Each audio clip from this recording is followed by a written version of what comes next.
یعنی بڑی معذرت کے ساتھ مجھے یہ بات کرنی پڑے گی کہ اتنا کالا جادو، ہر تیسرے آدمی کو کالا جادو، ہر تیسرے آدمی کو. اور خیر سے وہ جو بتانے والے وہ بھی بڑا انوکھا انداز انہوں نے اختیار کیا ہوا ہے. وہ کہتے تجھے جادو کر دیے کسی نے.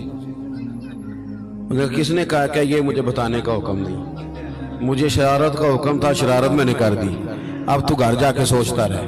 اسی طرح ڈھیروں قسم کے ملنگ ہمارے کھاتے پڑ گئے، ٹال پہنے ہوئے، اور وہ آ گئے. وہ لوگوں کو قسمت کا حال بتاتے ہیں. آپ کا تو مجھے نہیں پتا، میں نے اپنے دیہاتوں میں دیکھا ہے کہ وہ سونا بھی ڈبل کرتے تھے، بعد میں پتہ چلتا تھا سنگل بھی غائب ہو جاتا تھا. ہنسے نہیں جی، اونچا نہیں ہنسنا چاہیے کبھی بھی. یہ محافل ہے ہماری، سنجیدہ ماحول ہے. میری بات پہ آپ توجہ کریں گے عزیز کہ آپ اوہام پرستی کا شکار نہ ہوں، ورنہ آپ اور نبی پاک صلی اللہ علیہ وسلم نا جگہ جگہ حضور ہمیں ذوق دیتے، سمجھاتے کہ تم نے اپنی توجہ اللہ رسول کی جانب رکھنی ہے، تم نے الجھنا نہیں، ورنہ آپ کیسے میدان میں نکلیں گے. فوجی کہہ دے ہمیں کالا جادو ہو گیا، ہم سے جایا نہیں جاتا، تو جنگ ہوگی. کوئی کہہ دے ہم پر تو وہ فلانے نے آسیب کرا دیا ہے تو ہم دفتر نہیں جا سکتے، تو کاروبار زندگی چلے گا. کن چکروں میں پڑ گئے. جادو ہوتا ہے، اس کی حقیقت سے انکار نہیں، لیکن اتنا کچا ماحول، اتنی کمزور بات، یہ اہل ایمان کا شیوا نہیں ہے. آپ مضبوط رہیں. عارف رومی رحمت اللہ علیہ فرماتے میں کبھی بھی زندگی میں کوئی بات اس لیے نہیں کی کہ مجمع ہنسے، اور ہنسنا ویسے بھی شریعت میں مسکرانا ہے، کہہ کا لگا کے تو روٹین میں بھی ہنسنے سے پرہیز کرنی چاہیے. وہ کہتے ہیں ایک بادشاہ تھا تو اس کا بھی ذہن بن گیا تھا کہ پتہ نہیں یہ کیا ہو جاتا ہے. کچھ یہ لوگ نا ہمارا وہم پڑھاتے ہیں آج کل، جو تویز دھاگے والے لوگ ہیں نا، یہ اور اضافہ کرتے ہیں اس کے اندر، اور کہانیاں بنا کے دیتے ہیں، لوگ اور زیادہ الجھ جاتے ہیں. بادشاہ تھا تو وہ شکار کرنے جاتا تھا تو اس کے ذہن میں یہ خیال تھا کہ اگر رستے میں کوئی بندہ میرے متھے لگ جائے تو میرا شکار ٹھیک نہیں ہوتا. تو وہ کیا کرتا، وہ جب سفر کے لیے نکلتا تو لوگوں سے کہتا سارے رستے خالی کرا دو، میں نے شکار کے لیے جانا ہے.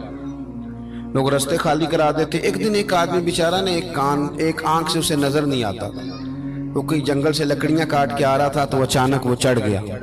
اذانیں زیادہ ہوتی ہوں تو ایک کا جواب دینا ضروری ہوتا ہے، وہ ہم دے چکے ہیں، اس لیے آپ توجہ کریں میری بات. تو وہ بیچارہ چڑھ گیا لکڑ ہارا سڑک پہ. اس کے سپاہیوں نے بندے تو بڑے ہٹائے تھے پر یہ غلطی سے آ گیا، انہوں نے پکڑ لیا، بادشاہ کے سامنے پیش کیا. بادشاہ کہنے لگا تمہیں نہیں پتا کہ میرے رستے میں کوئی آئے تو میرا شکار نہیں ٹھیک ہوتا، اس کو باندھ دو. دھوپ بڑی سخت تھی، درخت کے ساتھ باندھ دیا. کہا جا رہا ہوں، واپس آتا ہوں، اگر شکار ٹھیک ہو گیا تو چھوڑ دوں گا، ورنہ اسے قتل کر دوں گا. 2 بندے اس کے سرانے کھڑے کر دیے تلوار لے کر کے. اب وہ بیچارہ صبح سے بندہ ہے. بادشاہ چلا گیا. اتفاق کی بات یہ کہ آج شکار پہلے سے بھی اچھا ہوا، خوب ہوا. بادشاہ واپس آیا. اب یہ دھوپ میں بندہ ہے، کسی نے پانی بھی نہیں پوچھا. تنگ آمد بجنگ آمد.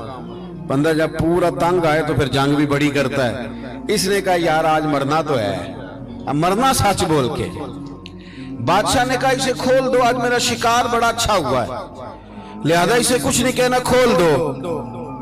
رسیاں کھول دی تو پتہ کا شخص کہتا ہے بادشاہ ایک بات کر لوں میں بھی، مار تو جانا ہی ہے پر ایک بات کر لوں. کہنے لگا کرو. کہنے لگا تم نے صبح میرا منہ دیکھا تھا، تمہارا شکار بڑا اچھا ہوا ہے، دن بڑا اچھا گزرا ہے، پر میں نے آج سویرے تمہارا منہ دیکھ لیا تھا، تو دیکھو میرا بیچارے کا کیا حال ہوا ہے کہ صبح سے یہاں. اب تم بتاؤ منحوس میں ہوں کہ تم ہو؟ نحوست میرے اندر کہ تمہارے اندر؟ میں اگر کوئی جوان آدمی میرے ساتھ آ کے یہ بات کرتا ہے نا کہ یہ فلان ہو گیا تو میں بڑا، تو مجھے اس پہ غصہ آتا ہے. میں کہتا ہوں آپ اس عمر میں یہ کام کریں گے تو بزرگوں کو کون سہارا دے گا؟ ضعیفوں اور کمزوروں کو کون اٹھائے گا؟ آپ اتنی کچی باتیں کرتے ہیں. اور یہاں پیروں نے بھی عجیب تماشا گھڑا ہوا ہے. سویرے 9 بجے بیٹھ جاتے ہیں تعویذ لکھنے. آپ قرآن شریف کا درس کب دیں گے؟ آپ حدیث پاک کب پڑھائیں گے؟ آپ ان کو اصول فقہ کب بتائیں گے؟ پیر صرف دین کا نمائندہ ہوتا ہے جس نے رب رسول کا دین پڑھنا ہے اور آگے پڑھانا ہے، جس نے لوگوں کو وہاں سے دین سیکھ کے آگے سکھانا ہے. باقی کیا معنی ہے چیزوں کا؟ اس نے صرف آسان کر کے جو ہمارے صوفیاء نے دیا آگے بات پہنچانی. دین سیکھنے سکھانے کا نام پیری مریدی ہے، اس کا کوئی اور معنی ہے ہی نہیں سرے سے. کہاں سے آ گئی یہ ساری چیزیں؟ حدیث سنیے، بخاری میں موجود ہے، مسلم میں موجود ہے. حضرت ابو ہریرہ رضی اللہ تعالیٰ عنہ فرماتے ہیں نبی پاک علیہ السلام کے